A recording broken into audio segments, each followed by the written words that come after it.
बहुत कम लोग बफेलो काफ road woman को जानते हैं, जो उत्तरी शाइन योद्धा थीं और 1870 के दशक में अमेरिकी सरकार द्वारा ग्रेट प्लेन्स के मूल निवासियों को जमीनों से बेदखल करने के समय गुजरी थीं। लेकिन हमें उनके बारे में और जानना चाहिए, क्योंकि वही थीं जिन्होंने 1876 में कुख्यात लिटिल बिघॉर्न की लड़ाई में लेफ्टिनेंट जॉर्ज कस्टर को मार गिराया था। उस महिला की पृष्ठभूमि और शुरुआती जीवन के बारे में बहुत कम जानकारी है, जो बाद में 1870 के दशक में ग्रेट प्लेन्स के मूल निवासियों के विनाश और अमेरिकी सरकार के उनके खिलाफ युद्ध के कुछ सबसे प्रसिद्ध घटनाओं के केंद्र में आ गई थीं। बफेलो काफ रोड वुमन, जिन्हें अक्सर सिर्फ बफेलो काफ रोड वुमन या ब्रेव वुमन भी कहा जाता था, संभवतः 1840 के दशक या 1850 के शुरुआती वर्षों में पैदा हुई थीं। वो चिएन जनजाति का हिस्सा थीं, जो ग्रेट प्लेन्स के एक स्वदेशी समुदाय थे। 19वीं सदी में चिएन ग्रेट प्लेन्स में रहने वाले कई मूल अमेरिकी समुदायों में से एक थे। ग्रेट प्लेन्स अमेरिकी मुख्य भूमि का एक विशाल क्षेत्र है, जो ग्रेट लेक्स से पश्चिम की ओर फैला हुआ है और आज के कैंसस, नेब्रास्का, नॉर्थ और साउथ डिकोटा और कोलोराडो, आयोवा, मिनेसोटा और मोंटाना के कुछ हिस्सों के साथ-साथ डिकोटा और मोंटाना के उत्तर में कनाडा के कुछ हिस्सों को भी शामिल करता है। ग्रेट प्लेन्स के स्वदेशी लोगों में सबसे प्रमुख सिउ जनजाति थी, जिसे उनकी बोलियों के अनुसार अलग-अलग समूहों में बांटा गया था: लाकोल्टा, डकोटा और नकोल्टा। जब बफेलो काफ रोड वुमन का जन्म हुआ, तब ग्रेट प्लेन्स के स्वदेशी लोग अपनी मातृभूमि में पूर्व से आए घुसपैठियों की उपस्थिति महसूस करने लगे थे, जिन्हें वे आक्रमणकारी मानते थे। 19वीं सदी की शुरुआत में अमेरिका ने पूर्वी तट से पश्चिम की ओर बढ़कर ग्रेट लेक्स क्षेत्र तक विस्तार किया, और जैसे-जैसे शिकागो जैसे शहर वहां आकार में तेजी से बढ़ने लगे, अमेरिकी और यूरोपीय बसने वालों के समूह नई जमीन की तलाश में और भी पश्चिम की ओर ग्रेट प्लेन्स की तरफ बढ़ने लगे। ये ग्रेट प्लेन्स के मूल निवासियों के लिए अंत की शुरुआत थी। संयुक्त राज्य सरकार और ग्रेट प्लेन्स के मूल निवासियों के बीच टकराव का पहला बड़ा संकेत 1854 में सामने आया, जब बफेलो काफ रोड वुमन अभी बच्ची ही थीं। ये पहला सिउ युद्ध था, जो 1854 और 1856 के बीच हुआ था। 1860 के दशक में और भी संघर्ष हुए, क्योंकि अमेरिकी सरकार ने सिउ लोगों के कुछ समूहों के साथ किए गए उस समझौते का पालन नहीं किया, जिसके तहत उन्हें अपनी कुछ जमीन वॉशिंगटन को देने के बदले में भारी मुआवजा मिलना था। इन सभी संघर्षों ने 1862 के बाद और भी तेजी पकड़ ली, जब मोंटाना में सोने की खोज शुरू हुई और हजारों खनिक ग्रेट प्लेन्स से होते हुए ग्रास हॉपर क्रीक और एल्डर गल्च की ओर जाने लगे, जहां मोंटाना में सोने की अफवाह थी। आखिरकार 1868 में और अधिक अशांति के बाद अमेरिकी सरकार और ग्रेट प्लेन्स के कई स्वदेशी लोगों के बीच फोर्ट लारामी की संधि पर हस्ताक्षर किए गए। इसने डकोटा और वायोमिंग की ब्लैक हिल्स को स्वदेशी लोगों के लिए आरक्षित कर दिया और नेब्रास्का तथा मोंटाना तक कई अन्य आरक्षित क्षेत्र भी निर्धारित किए। लेकिन यह संधि केवल अस्थायी शांति ही ला सकी, और बफेलो काफ रोड वुमन 1870 के दशक में जब संघर्ष फिर से शुरू हुआ, तब घटनाओं के केंद्र में रहीं। 1870 के दशक के मध्य तक बफेलो काफ रोड वुमन की शादी हो चुकी थी। हालांकि 1876 से पहले उनके निजी जीवन और कहानी के बारे में बहुत कम जानकारी है, लेकिन हमें पता है कि उन्होंने ब्लैक कोयोट नामक एक व्यक्ति से शादी की थी और उनके 2 बच्चे थे। ये बच्चे संभवतः 1870 के दशक की शुरुआत से मध्य के बीच पैदा हुए थे, जैसा कि बफेलो काफ की एक कुछ रोमांटिक कहानी में बताया गया है। रोड वुमन के बारे में बाद के एक विवरण में दर्ज है कि 1876 में वो अपने बच्चे को पीठ पर बांधकर युद्ध में गई थीं।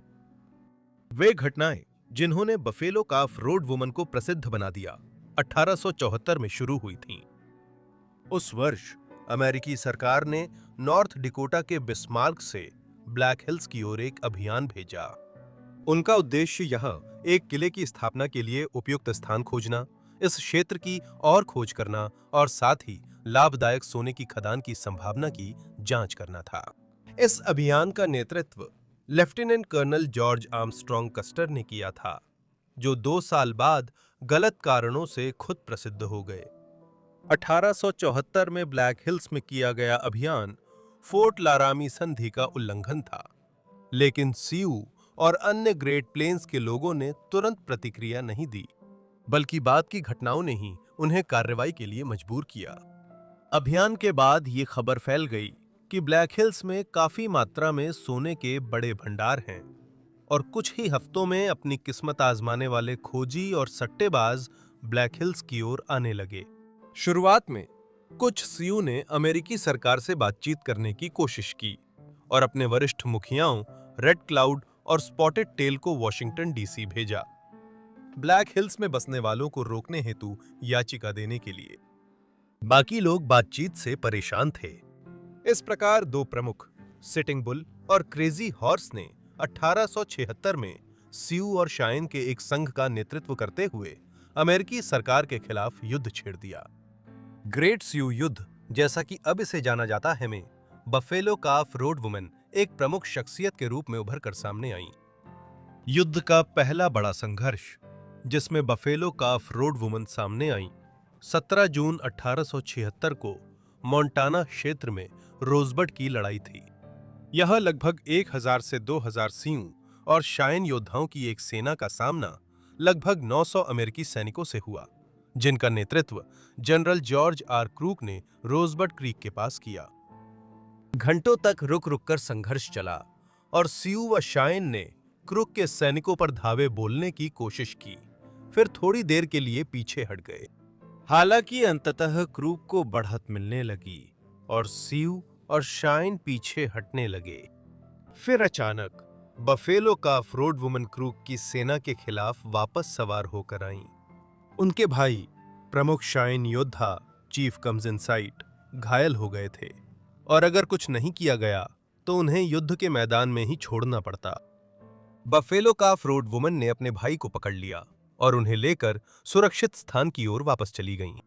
युद्ध की कथाओं से पता चलता है कि इस कार्रवाई ने सियू और शाइन को एकजुट कर दिया और इसके बाद के घंटों में क्रूक को मजबूरन रणनीतिक वापसी करनी पड़ी ताकि वो मदद का इंतजार कर सके। उनके सम्मान में ग्रेट प्लेन्स के लोग इस लड़ाई को उस लड़ाई के रूप में जानते हैं जिसमें एक लड़की ने भाई को बचाया। हालांकि रोजबर्ट की लड़ाई ग्रेट सियू युद्ध की अधिक कुख्यात मुठभेड़ की केवल एक भूमिका थी। उस पहली लड़ाई के एक हफ्ते से थोड़ा ज्यादा समय बाद 25 जून 1876 को सिटिंग बुल और क्रेजी हॉर्स ने लगभग 2000 से 2500 लोगों की एक सेना तैनात की। सियू और शाइन इंडियनों ने दक्षिण पूर्वी मोंटाना क्षेत्र के क्रो इंडियन रिजर्वेशन में लिटिल बिघॉर्न नदी के किनारे डेरा डाला था। बफेलो काफ रोड वुमेन भी थीं और वे सब घात में थे। एक अभियान का नेतृत्व लेफ्टिनेंट कर्नल जॉर्ज कस्टर ने किया था, वही अमेरिकी कमांडर जिन्होंने 1874 में ब्लैक हिल्स में अभियान का नेतृत्व किया था, जिससे अंततः ग्रेट सियू युद्ध छिड़ गया था। कस्टर के साथ 7वीं कैवलरी रेजिमेंट थी, जिसमें लगभग 700 सैनिक थे, लेकिन इस दिन कस्टर ने एक गंभीर गलती कर दी। क्षेत्र में सियू और शाइन मूल निवासियों की ताकत के बारे में रिपोर्टों के बावजूद उन्होंने अपनी टुकड़ी को बांट दिया। ये देखकर सिटिंग बुल और क्रेजी हॉर्स ने कस्टर और उसकी छोटी टुकड़ी पर हमला करने का आदेश दिया। वे घात लगाकर किए गए हमले में घिर गए और अंततः कस्टर और उसके 268 सैनिक मारे गए, जिससे ये ग्रेट प्लेन्स के स्वदेशी लोगों की अमेरिकी सेना के खिलाफ सबसे बड़ी जीतों में से एक बन गई। यह बफेलो काफ रोड वुमेन का संबंध ये है कि अब माना जाता है कि कस्टर को मारने वाली वही थीं। इन सब के बावजूद कस्टर की आखिरी लड़ाई, जिसे अमेरिकी ऐतिहासिक परंपरा में कस्टर का लास्ट स्टैंड कहा जाता है, असल में सिर्फ अमेरिकी कानून का एक हिस्सा है। असल में हमें कस्टर के साथ क्या हुआ इसके बारे में बहुत कम जानकारी है, क्योंकि उस इलाके में लगभग सभी अमेरिकी मारे गए थे और केवल सियू और शाइन ही जीवित चश्मदीद गवाह थे। लेकिन 2005 में एक चौंकाने वाला खुलासा हुआ। एक शाइन बुजुर्ग जिनका नाम फ्रैंक रोलैंड था, उन्होंने मोंटाना के इंडिपेंडेंट रिकॉर्ड को लिटिल बिघॉर्न की लड़ाई के बारे में बताया कि मुखियाओं ने कहा था कि 100 गर्मियों तक चुप्पी का व्रत निभाना है। अब 100 गर्मियां बीत गईं और हम चुप्पी तोड़ रहे हैं। उन्होंने आगे बताया कि कैसे कई महिला योद्धा युद्ध के किनारे इंतजार कर रही थीं, जब बफेलो काफ रोड वुमन आगे बढ़ी और एक डंडे से कस्टर को उसके घोड़े से गिरा दिया। कहा जाता है कि बफेलो काफ रोड वुमन ने उसे मार डाला, शायद घोड़े से रौंदा गया या गिरने पर सिर फटा। इस तरह बफेलो काफ रोड वुमन का अमेरिकी इतिहास के पन्नों में अपना एक खास स्थान है, क्योंकि वही वो महिला थीं जिन्होंने कस्टर को उसकी आखिरी लड़ाई में मार गिराया था। इसके बाद लिटिल बिग हॉर्न की लड़ाई अमेरिकी सरकार और ग्रेट प्लेन्स के मूल निवासियों के बीच हुए युद्धों की सबसे प्रसिद्ध घटना बन गई। हालांकि अंत में लिटिल बिग हॉर्न की लड़ाई में सियू और शाइन द्वारा हासिल की गई महान जीत ग्रेट सियू युद्ध में उनकी किस्मत का शिखर साबित हुई। कस्टर के आदमियों की हार की खबर मिलते ही शरद ऋतु में वहां अतिरिक्त सेनाएं भेजी गईं। 1870 की वसंत ऋतु में जब और सैन्य अभियान चलाए गए तो संघर्ष में शामिल कई जनजातियां सरकार के सामने आत्मसमर्पण करने लगीं। सितंबर 1870 में क्रेजी हॉर्स को पकड़ लिया गया और मार दिया गया। इसके बाद सिटिंग बुल कुछ अनुयायियों के साथ कनाडा चले गए। 1878 तक युद्ध अपने अंत पर पहुंच गया था और इसमें शामिल कई लोगों को नए मूल निवासी आरक्षित क्षेत्रों में स्थानांतरित किया जा रहा था। काफी बड़ी संख्या में शाइन लोग, जिनमें बफेलो काफ रोड वुमन, उनके पति ब्लैक कोयोट और उनके 2 बच्चे शामिल थे, उन्हें दक्षिण की ओर ओक्लाहोमा भेज दिया गया। यही कैद उस अंतिम घटना का कारण बनी जिसके बारे में हमें उस महिला के जीवन में पता है जिसने लिटिल बिग हॉर्न में कस्टर को मारा था। ओक्लाहोमा के आरक्षित क्षेत्र में खसरे का प्रकोप फैलते ही शाइन लोगों की संख्या तेजी से घटने लगी। इसके अनुसार अगस्त 1878 में मुखियाओं ने अपने लोगों को उनके पैतृक भूमि की ओर उत्तर लौटने के लिए संगठित करना शुरू कर दिया। इसके परिणाम स्वरूप 8 सितंबर को उनके मुखिया लिटिल वुल्फ, डल नाइफ, वाइल्ड हॉग और लेफ्ट हैंड ने लगभग 350 शाइन लोगों को उनके आरक्षित क्षेत्र से उत्तर की ओर नेतृत्व किया। उनमें से बफेलो काफ रोड वुमन और उनका परिवार भी थे। इस यात्रा को उत्तरी शाइन पलायन के नाम से जाना जाने लगा। नॉर्दर्न शाइन एक्सोडस आखिरकार सफल रहा। मुख्य समूह उत्तर लौट आया और अंततः उन्हें संघीय सरकार द्वारा मोंटाना में कुछ जमीनें दी गईं, जहां उन्हें रहने की अनुमति दी गई। लेकिन बफेलो काफ रोड वुमन और उनका परिवार वहां नहीं पहुंच सके। रास्ते में उनके पति ब्लैक कोयोट का एक और आदमी ब्लैक क्रेन के साथ झगड़ा हो गया और उन्होंने उसे गोली मार दी थी। इस कारण उन्हें और उनके परिवार के अन्य सदस्यों, जिनमें बफेलो काफ रोड वुमन भी थीं, को समूह से निकाल दिया गया। उनका अंत 1879 के वसंत के उत्तरार्ध में हुआ। उस समय वे मिज़्पा क्रीक पर कुछ अमेरिकी सैनिकों के साथ एक घटना में शामिल थे। इसके परिणाम स्वरूप पास के फोर्ट कीयो से सैनिक भेजे गए और 10 अप्रैल 1879 को उस छोटे समूह को गिरफ्तार कर मोंटाना के माइल्स सिटी भेज दिया गया। ब्लैक कोयोट पर हत्या का आरोप लगा और दोषी पाया गया। उसे 3 अन्य पुरुषों के साथ जून की शुरुआत में फांसी देने की योजना बनी।